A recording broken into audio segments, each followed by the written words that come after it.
Chapter 2. Splidge had never been to the palace before. He'd seen it from his village in the distance, although it wasn't always visible. The city was gloomy and sometimes shrouded in a thick layer of smog. The rain made everything damp. Everyone stoked their fires to keep warm, causing smoke to belch out of hundreds of red brick chimneys. The foggy atmosphere hung low and smothered people as they walked along the grimy streets. The city walls encompassed two great hills. Palace Gud sat on the smaller hill, with the stinky moat encircling it. When Splidge was at school, he heard rumours that man-eating monsters with mouths big enough to gobble a boy in a single gulp lived in the moat. What nonsense, Splidge thought, but many villagers claimed they had seen children dragged under by hellish fiends swimming beneath the inky black surface. The tavern, where the young lad was waiting, overlooked the gruesome moat. "I wouldn't go swimming in there today, sonny," said Mary Drake, the landlady of the Hog and Bucket, as she collected empty glasses. She had a cheery face and seemed friendly enough. "Don't worry, I won't. Besides, I can't swim." Splidge gave the woman a broad grin. "It's a shame the palace is in such a rotten state, isn't it?"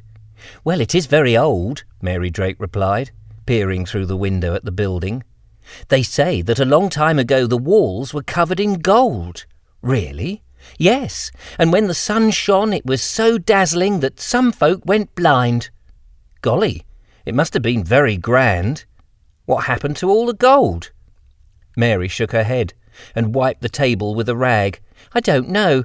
Some say thieves prized it off and sold it in faraway lands." "Great God, I bet it was heavy." "Other people say that the king ate it, which is why he's so fat." They had a good laugh. When Splidge had finished his drink, he thanked the landlady and returned to the drawbridge. Perch shot out from his sentry hut like a jack-in-the-box. "Yes," Perch snapped. "Oh, hello again," Splidge said. "May I see King Guddamac now?" "Oh, it's you. What do you want to see the king about?" Splidge showed Perch the soggy advertisement.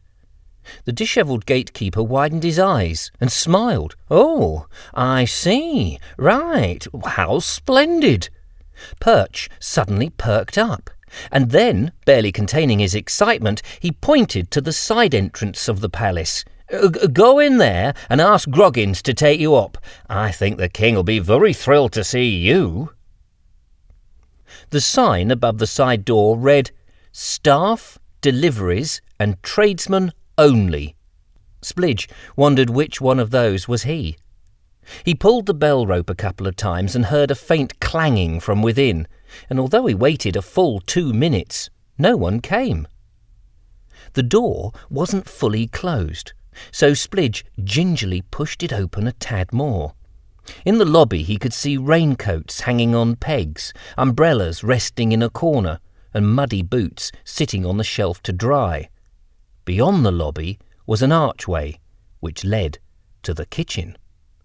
It was still pouring down with rain, and Splidge thought he might as well wait inside rather than get soaked. The bleakness of the place surprised him. Plaster had cracked from the walls, and clods of earth lay scattered on the worn ceramic tiles. Still no one came, and Splidge thought he should ring a second time. As he reached for the bell rope, he heard a movement in the kitchen, so Splidge stepped through the archway into the food preparation area to present himself. But it was deserted. The kitchen was vast. There was a huge, battered, horseshoe-shaped worktop with wonky cupboards above it, many of which had doors missing. What a shambles! Everything was tatty, worn out and in desperate need of replacement. Clay pots, glass jars and small dusty sacks crammed the shelves.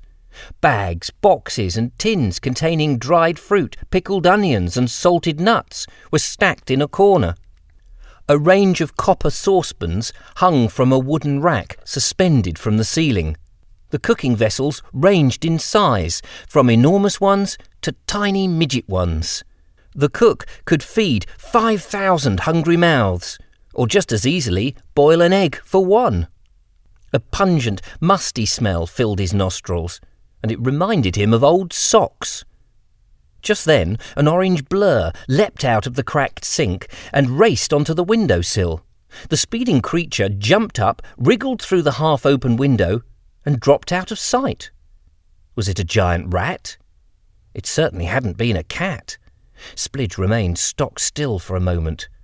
Old buildings often had infestations of vermin. He took a hesitant step towards the sink. Was the palace riddled with rats? Or something bigger? He took another step. He didn't want to surprise any more rodents in case they pounced at him. Do rats bite? They frightened him.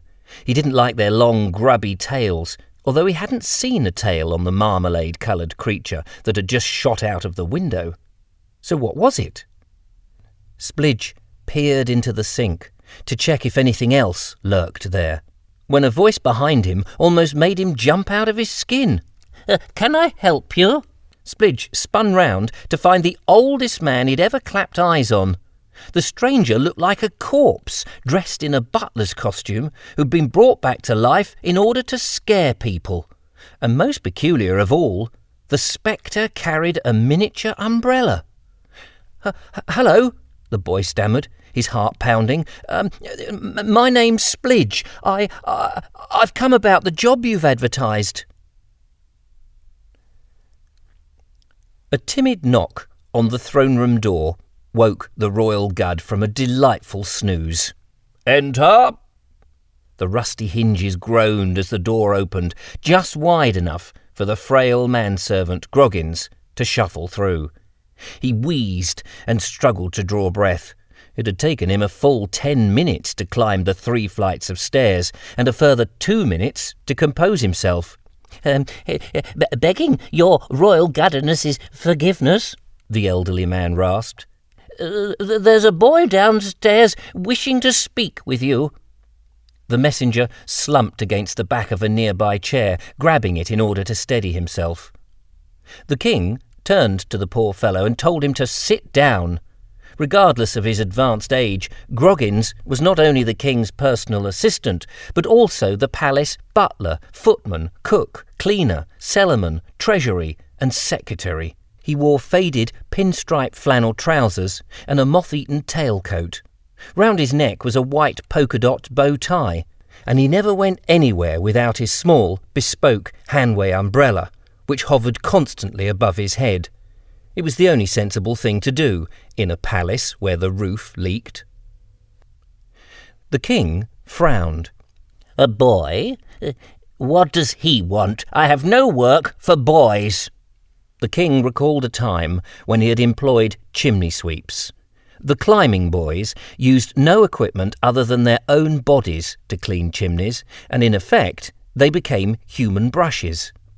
Only small children could clamber up the narrow flues, and chimneys could be as high as 60 foot, so children's knees and elbows took a terrible battering. Soot clogged the poor urchins' lungs, forcing them to retire early. Many suffered breathing conditions, while others became deformed in working in such cramped conditions. About a year ago, the king had employed a 7-year-old boy. The lad got stuck trying to crawl round a 90-degree bend in the chimney stack. He couldn't go forwards or backwards, and ended up trapped. A search party hunted for him by tapping the outer walls of the brickwork and listening for his screams. But the young lad couldn't be found. The master sweep, who had apprenticed him, told the king that the lad had run away.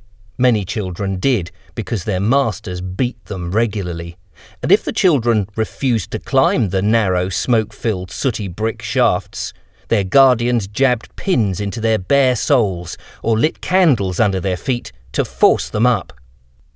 The stench of rotting flesh and the cloud of flies around one of the fireplaces eventually led to the discovery of his grisly end.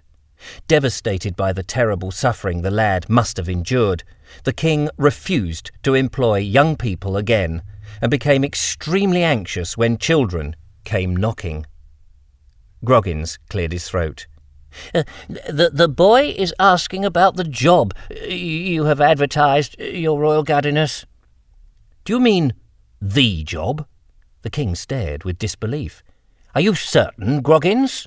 "Yes, your royal guddiness. He showed me the advertisement we posted in the market square." The king clapped his hands together, full of excitement. "At last! This is splendid news. We haven't had an applicant for nearly 6 months. Think of it, Groggins. 6 months!" King Guddamac struggled to rise from his throne. Groggins went to his aid, and after much puffing and panting from both of them, the supreme being of Gud teetered on his hopeless legs. His days of dancing around the throne room were long gone, but as he tried to, King Guddamac's legs gave way, and he collapsed back into the royal chair. Luckily, the throne had been reinforced to take his enormous weight. After mopping the beads of perspiration from his brow and getting his breath back, he asked, "What's he like, Groggins, this boy?" Groggins scratched his head. One boy looked very much like another, and they all had the annoying advantage of youth. "Well, he's smallish. That could be an asset, Groggins. Is he strong? I'm not sure if Is he powerful? He doesn't look very... Is he fast? He's got to be fast." Groggins tugged at the grey stubble sprouting from his chin. The questions were coming too fast for his brain to keep up. "I know we haven't got long, but there is still time to get some practice in. He could do it. It's not too late if he's any good. Is he any good, Groggins?" Groggins tried to explain that he'd only just met the lad 5 minutes ago, and prior to that he'd never clapped eyes on him. The king picked up his crown from the small table next to his throne and plonked it squarely on his head. It was only made of wood and painted in gold, but it looked authentic and reminded everyone of his authority. The king had pawned the real crown years ago to pay for roof repairs, although, judging from the recent bout of seepages, a fat lot of good that had been. "Could he be the one, Groggins?" the king said, beckoning his servant to draw near, his voice low and wistful. "Are our fortunes changing for the better? Perhaps Lady Luck has finally come to visit us." Groggins looked doubtful, but the king pushed the old-timer away. "Go down and bring the boy up immediately." Groggins bowed graciously before leaving the room to descend the stone stairwell. King Guddamac sighed and tried to make himself look as dignified as possible while he waited for the applicant to arrive, ignoring the incessant dribble from the leaking roof, which splashed repeatedly on his sweaty head. Groggins collected Splidge from the kitchen and led him along a series of shabby, dimly lit corridors towards the main entrance hall. Many of the windows were boarded up to cover broken panes which had not been replaced. Some doors were missing from their frames, and small white marble statues with broken limbs stood forlorn on raised plinths. The air was musty. Every now and then the moat's foul odour reached Splidge's nose as it leaked through the cracks in the plaster. He hoped it was not the smell of dead rats decaying under the floorboards. Groggins shuffled along at a slow pace, and it gave Splidge time to study the fixtures and fittings on the way. "You've got a lot of paintings," Splidge said. "They are the portraits of former kings, dignitaries, and their children. You are too young to know, but these faces represent the rich, proud, elite rulers of Gud." "Funny-looking bunch." The painted pictures peered sullenly from their woodworm-infested gilt frames. They looked downcast and depressed, as if they somehow knew their fate was to remain hanging in the dingiest recesses of the palace, admired by none, except the occasional 12-year-old boy. One image caught Splidge's eye, a scene of warriors on horseback leaving the city. Clearly depicted was the royal palace, the city gates, and the Guddian hills. The picture showed a troop of fighters charging over a bridge across a river. Splidge had trudged over the same bridge that very morning on his way to the city. Everyone knew the ferocious river had swift currents. Plenty of drunken fools staggering home after a night of frivolity had lost their balance and fallen in. and few survived. "That's a great picture," Splidge said, stopping to admire it. He was mesmerised by the vivid colours and thick oils. "It's called The Falls of War," the old man announced. "Why falls?" "A long time ago, the Royal Army was sent to fight in the wars, and they never came back." "Is that them?" Splidge asked, pointing to the picture. Groggins shuffled forward. "No, the men in that picture are the fools that went in search of the Royal Army. They failed to return too. It was a foolish mission, hence the name of the painting." Splidge suddenly felt the blood drain from his face, and a wave of nausea swept through his body. He recognised one of the men in the picture. He had no doubt who was leading the warriors, and trembled as he stared at the image of his father. "So, you are Victor's child," Groggins said when he saw the boy's anguished look. "Your father was a good man, headstrong perhaps, but an honest, caring, passionate man." "You knew him?" "I met him a couple of times. He persuaded the king to allow the warriors to go in search of the fated army." This was the closest Splidge had been to his father in the past 6 years. There were so many questions forming in his head, and he wanted to ask them all at once. But Splidge saw that the elderly servant had a tear in his eye. Groggins pointed to the young figure at the rear of the group of warriors. "My grandson was your age when he joined them. I miss him very much." Without saying another word, Groggins turned from the painting and shuffled towards the main hall. Splidge paused for a second longer, taking a final look at his father before dutifully following.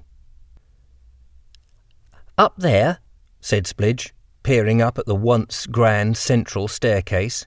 It swept up from the entrance hall to a landing and wound its way up to the other floors. Years ago, the main entrance impressed visitors. A series of pointed arches supported on pillars led to aisles and antechambers, and with the checkered marble flooring, it must have looked stunning. But now, water seeped through the cracks, and everything was damp. Disgusting green mould covered the banister, and the telltale signs of woodworm were everywhere. It amazed Splidge that the wooden steps held together at all, and he was reluctant to climb them. Groggins's wizened face cracked up into a curt smile. "They're the bane of my life. Up and down I go at the slightest whim of his royal guddiness. It's only 3 floors, I grant you, but for someone of my age, it's very tiresome." "I bet it is," said Splidge, and with apprehension he followed the royal butler onto the first step. "There are other stairs, of course. One set leads to the highest turret on the tallest tower, but I refuse to go up there." The old duffer moved at such a snail's pace, Splidge feared it would take him a week to reach the first landing, let alone the king's chambers. Splidge wondered if he ought to ask for directions and carry on up alone, but then thought better of it. It did give him time to think about the picture. When he started out that morning, Splidge had not expected to come face to face with his missing father. It was a shock to see him represented in oil. Memories of the day when his father had vanished from his life flooded back to him, and he remembered how sad he felt. "Why does no one speak about the wars?" Splidge asked when they reached the first landing. "Is it a secret? Who was the Royal Army fighting? Did they win, or were they killed in battle?" Groggins didn't answer. "Why didn't my father come home?" Splidge persisted, but still Groggins said nothing. "One day I shall find out, and I will find my father," the boy said pointedly, and they continued to climb in silence. Splidge had felt a tremendous wrench when his father left. There was a massive hole in his life, and he was desperate to discover what had happened. The painting proved to Splidge that the palace had the answer to the mystery of the wars and the whereabouts of his father, and he was determined to find it. Some time later they arrived on the 3rd floor. The royal butler clung to the banister for support and nodded towards the throne room door. "The king is through there." Splidge thanked Groggins and crossed the landing to the impressive set of open double doors. The supreme ruler of Gud lay beyond. Splidge was in turmoil.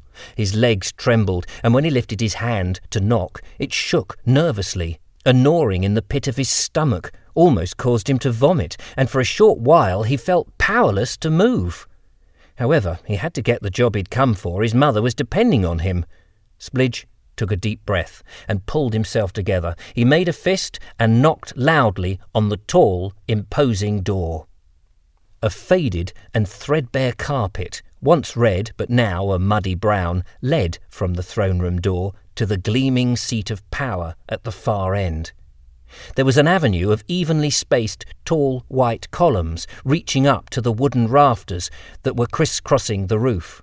Behind the marble pillars stood the king's royal guards, hundreds of smartly dressed soldiers wearing red tunics with gold buttons and a yellow stripe down one side. They stood motionless and held vicious-looking pikes with razor-sharp tips pointing uppermost. Splidge shuddered. In the distance loomed the big man. The king hadn't seen the boy enter. He was too busy eating. His hungry mouth tore into the tender flesh of a chicken leg, and his lips slobbered with juice dripping everywhere. On his lap, a huge bucket full of tasty-looking snacks was waiting to be munched on, while discarded bones lay scattered all over the floor. Splidge coughed politely to gain the king's attention. King Guddamac looked up and let out a thunderous cry. "Roar!" He launched himself out of the regal chair and began stamping his feet like a demented elephant. "Blast, blast, and gudder blast!" he boomed. Splidge shook uncontrollably and thought his bladder was going to burst. He'd never seen anything so scary in his life. The king had gone berserk. He hammered his fist down on the side table, sending pork pies shooting into the air, and he squealed like a pig. Splidge could bear it no longer and rushed back onto the landing. "Come back!" roared the king. It took a few moments for the young man to pluck up the courage to poke his head around the door. "It's all right. I just bit me tongue, that's all." King Guddamac lowered himself back onto the throne. Splidge waited patiently, as if hypnotised by the grotesquely fat king. A small gold crown sat awkwardly on the king's head, and a thick, crumb-covered crimson cloak engulfed his shoulders. He wore a mustard-coloured shirt with buttons either undone or missing, and his breeches were voluminous, with the leg ends tucked into a pair of scuffed leather knee-high boots. The great ruler of Gud looked shabby. "Well, boy, don't just stand there trying to grow a beard. Come closer." Splidge nervously approached the king. He glanced at the soldiers to the left and right of him, fearing that any moment they might thrust their weapons into him. Yet as he walked down the carpet, he realised there was something rather odd about them. In the dim light of the prestigious chamber, he hadn't spotted it at first, but the royal guards were, in fact, wooden cutouts made from sheets of ply and painted to look authentic.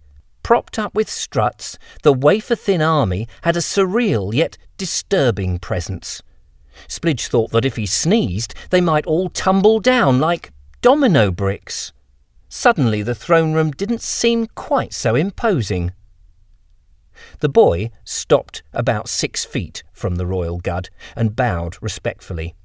The king leant forward, or at least as much as his balloon-shaped belly would permit, and eyed the lad up and down.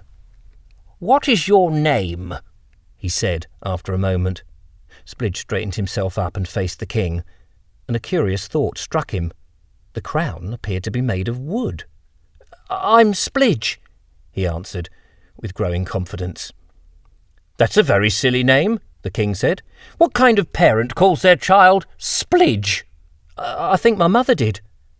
King Guddamac stroked his unshaven chin. The boy was not what the king was expecting. He was shorter than he would have liked, younger too, and very, very scruffy. I'm advised that you are here to apply for the job I have advertised. Yes, your Royal Guddiness. My mother told me to tell you I'm a good worker. If you'll just give me a chance, you won't be disappointed. Splidge had blurted it out rather too quickly, and the boy's directness surprised the king, who smiled kindly before grabbing another chicken leg. Hungry? Yes, very. Me too, said the king, filling his mouth. I'm always hungry. If Splidge thought the king intended to share his food, he was going to be terribly disappointed. The Royal Gud chomped away without any regard for the boy's hunger, and it wasn't until he'd crunched through the bones of the greasy chicken leg that he spoke again. And why do you wish to apply for the post? Your Royal Guddiness, I have come of age, and I'm ready to work. My father was sent away to fight in the wars, and I'm the only man left in the house. My mum is blind, and my sister is only 6, and I'm fit, able, and willing to do my best. Honestly, your Royal Guddiness, you'll be well satisfied if you hire me. King Guddamac was dumbstruck. Never in his entire life had he met such an energetic and forthright young fellow who showed neither the signs of decorum or any regard for etiquette. And yet there was something about him that he admired. The king collected his thoughts and studied the scruffy lad. Could a nervy individual wearing a dirty, flea-ridden jacket really be the answer to his prayers? Doubts formed in his mind. Could this Splidge person, or whatever his name was, whose brown shorts were in tatters and ridiculously too large, possibly be up to the task? His wet muddy boots had buckles missing and squelched noisily. He was a total mess. The king leaned forward and addressed him directly. You are a cragflinger, are you? Eh? The king eyed him suspiciously. I'm inquiring about your trade, boy. Splidge blinked. He didn't have a trade. That was why he was there. But it probably wasn't a good idea to admit as much, so he just nodded. King Guddamac was not so easily convinced. My advertisement was for a cragflinger of distinguished ability, a person highly skilled and unbeatable in the art of flinging crags. Now, forgive my scepticism, but are you really telling me that you are such a person? Splidge nodded some more, realising that to reply in the negative would seriously undermine his chances of gaining employment. He shifted his weight nervously, and his shoes squelched again. King Guddamac may well have been fat, but he was not stupid. It was obvious the boy hadn't the slightest inkling what he was nodding about. In the old days, the king would have put him in the stocks for such insolence. However, over time, he had mellowed, and he was in a pickle. No one else had answered the advertisement, and he needed a player for the royal tournament. Are you up to the job? The king asked. Splidge nodded more vigorously. Oh, yes, I'm definitely up for it. You don't look much like a cragflinger, but I suppose I have no reason to doubt you. If you say you're a cragflinger first class, then, it's good enough for me. Splidge smiled. He hadn't a clue what the king was talking about, but nodding had been his golden ticket so far, so he bobbed his head some more. The king sat back to consider the situation. Another droplet of water plopped onto his head and shattered any illusion of dignity he may have had. Very well, I shall engage you. We'll soon see if you're any good or not. The king knew that if the boy proved utterly hopeless, the palace would be the laughing-stock of the nation. However, provided the boy turns up and takes part, the games could go ahead. Abdication would be avoided, and his half-brother prevented from inheriting the kingdom. Anyway, just how bad could this lad be? The king stood up and shook the youngster's hand. You must start immediately. Your payment is 7 gudders a week. If at the end of the week you are of outstanding merit, I shall keep you on and increase your wages.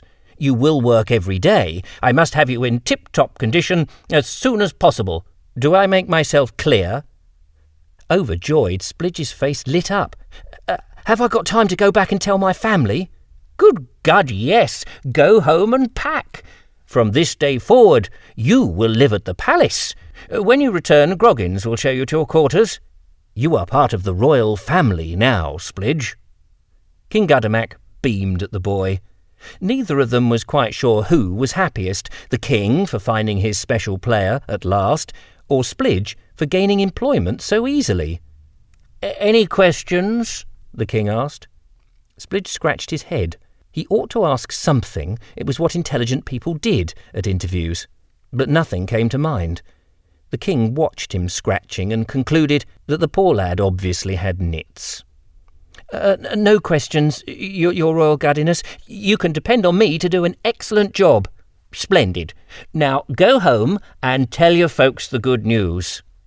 Splidge bowed, and the king carefully lowered his huge behind back into his chair. Water dripped from the ceiling and trickled down his chin, but this time he didn't seem to mind. Splidge was so excited that he danced back up the not-so-red carpet, glancing briefly at the make-believe soldiers and their blank faces. He stuck out his tongue and blew a raspberry. Then, breaking into a run, he dashed out of the throne room and thundered down the stairwell. When he reached the bottom, he paused for a second to remember the way out. Then suddenly, a hairy cat, or was it a large rat, zipped past him at terrific speed. It was gone in a flash, but there was something distinctly curious about it, and Splidge realised that he had seen the creature before. Its body was bright orange, and it had no tail. "Roar!"